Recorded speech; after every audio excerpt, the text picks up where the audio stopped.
तो आखिरकार 25 सालों के इंतज़ार के बाद हमें एक्समैन जो है मार्वल सिनेमैटिक यूनिवर्स में देखने को मिलने वाले हैं। और इतना ही नहीं, पूरे 25 साल के बाद अब जो है एक्समैन के टैक्टिकल लीडर या यूं कहें एक्समैन के लीडर साइक्लॉप्स को जो है वो मिलेगा जो वो पिछले 25 साल से डिजर्व करता था लेकिन उसे अब तक नहीं मिला था। वो था राइट रिकग्निशन। गाइज, साइक्लॉप्स एक ऐसा कैरेक्टर है जो कि एक्समैन का लीडर है, साथ ही साथ वो एक ब्रिलियंट स्ट्रैटेजिस्ट है। और इतना ही नहीं, साइक्लॉप्स एनिमेटेड सीरीज और कॉमिक बुक्स में एक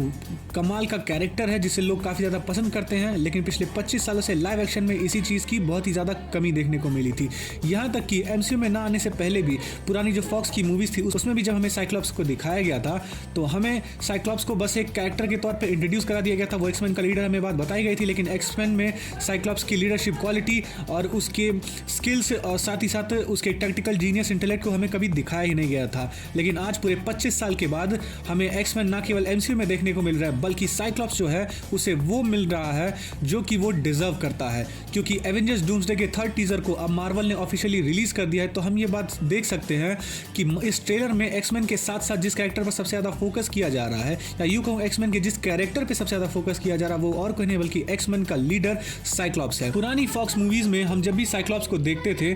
साइक्लॉप्स के कैरेक्टर को एक नॉर्मल सा एक्सप्लेनेशन दे दिया जाता था कि ये एक्समैन का लीडर है और ये प्रोफेसर एक्स का बहुत ही खास है। और इसके अलावा जो हमें साइक्लॉप्स के कैरेक्टर के बारे में ज़्यादा कुछ बताया नहीं जाता था। उसके कैरेक्टर को हर फेज़ में, यानी कि फॉक्स की ओरिजिनल जो एक्समैन की मूवीज़ आई थी, यानी कि एक्समैन 1, 2, 3, यानी कि एक्समैन लास्ट टाइम तक जब हमें साइक्लॉप्स देखने को मिला था, हम उसमें हमें साइक्लॉप्स के कैरेक्टर को कुछ इसी तरह से दिखाया जाता है, जहाँ पर साइक्लॉप्स जो है वो एक्समैन का लीडर रहता है, वो प्रोफेसर एक्स के नक्शे कदम पे चल रहा होता है, वो टीम को लीड कर रहा होता है। बट सडनली पार्ट 3 में जो साइक्लॉप्स का कैरेक्टर है उसको बिल्कुल ही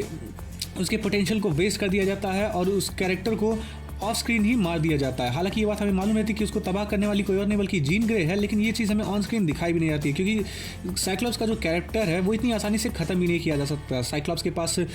ऐसी पावर्स हैं जो उसे ओमेगा लेवल म्यूटेंट तो नहीं बनाती हैं, लेकिन साइक्लॉप्स एक ऐसा कैरेक्टर है जिसकी स्ट्रेंथ को हम बिल्कुल भी हल्के में नहीं ले सकते। और इतना ही नहीं, X Men days of future past के बाद जब एक्समैन की फ्रेंचाइजी को रिबूट किया गया था और एक्समैन फर्स्ट क्लास में हमें नए म्यूटेंट्स दिखाए गए थे, एक्समैन का एक नया दौर दिखाया गया था, उसमें भी आगे चलकर इसी कंटिन्यूटी को फॉलो करते हुए नया साइक्लॉप्स भी देखने को मिला था। उस नए साइक्लॉप्स के साथ भी फॉक्स स्टूडियोज ने कुछ खास जस्टिफिकेशन नहीं किया था, साइक्लॉप्स के कैरेक्टर को भी तरह से वेस्ट कर दिया था। और इस एवेंजर्स डूम्सडे के थर्ड टीजर में हमें देखकर लग रहा है कि जो साइक्लॉप्स का कैरेक्टर है वो फाइनली अपनी उस रिकग्निशन को पाने वाला है जो कि पिछले 25 साल से उसे नहीं मिली थी। हालांकि साइक्लॉप्स के कैरेक्टर को रिकग्निशन, यानी कि उसके कैरेक्टर की पॉपुलैरिटी जो एनिमेटेड सीरीज और कॉमिक बुक्स में बहुत ही ज़्यादा है और उसके कैरेक्टर को कॉमिक बुक्स और एनिमेटेड सीरीज में बहुत ही अच्छे से यूज़ किया गया, लेकिन लाइव एक्शन में चाहे वो पुरानी फॉक्स की मूवीज़ हो,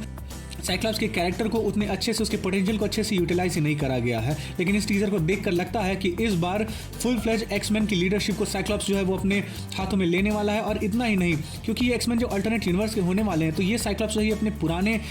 जो भी ग्रीफ्स हैं, जो भी लॉस हैं, उसको हमें इस मूवी में पता नहीं टैकल करने को देखने को मिलेगा या नहीं देखने को मिलेगा। लेकिन एक चीज़ तो क्लियर है कि सुपर हीरो टीम्स जिस तरह से इनका क्लैश होने वाला है, उसी चीज़ को ध्यान में रखते हुए इस नए साइक्लॉप्स को, हालांकि इसे पुराने ही एक्समैन के ही एक्टर जो है इसे प्ले कर रहे हैं, लेकिन ये साइक्लॉप्स जो एक अल्टरनेट यूनिवर्स का है और बिल्कुल ही नई स्टोरी हमें इसकी देखने को मिलेगी। और क्योंकि टीम क्लैश हमें बहुत ही हाई चांसेस है कि सीक्रेट वॉर्स में देखने को मिलने वाला, या डूम्सडे के एंड में इनकर्जन्स के टाइम पर हमें एवेंजर्स वर्सेस एक्समैन जो है देखने को मिल सकते हैं। तो इस वजह से साइक्लॉप्स को एक अच्छे लीडर की तरह एस्टैब्लिश करना ये एक स्मार्ट मूव होगा और जो साइक्लॉप्स के फैंस हैं उन्हें जो 25 साल से शिकायत थी वो भी दूर हो जाएगी। तो गाइस, साइक्लॉप्स के कैरेक्टर को एक्चुअली में किस तरह से यूज़ किया जाएगा ये बात तो हमें एवेंजर्स डूम्सडे और सीक्रेट वॉर्स में भी पता चलेगी। और फिर बाद में जब हमें म्यूटेंट सागा देखने को मिलेगी मल्टीवर्सल सागा के एंड के बाद, तो क्या हमें यही एक्समैन और यही एक्टर्स जो अपने रोल को कंटिन्यू करते हुए देखने को मिलेंगे, ये बात तो हमें वक्त आने पर पता चली जाएगी। अगर आपको वीडियो पसंद आए तो इसे लाइक करिए, शेयर करिए, चैनल को सब्सक्राइब करिए। बहुत ही जल्द मिलेंगे और मजेदार कंटेंट के साथ। तब तक के लिए घर रहिए, सुरक्षित रहिए एंड थैंक्स फॉर वॉचिंग।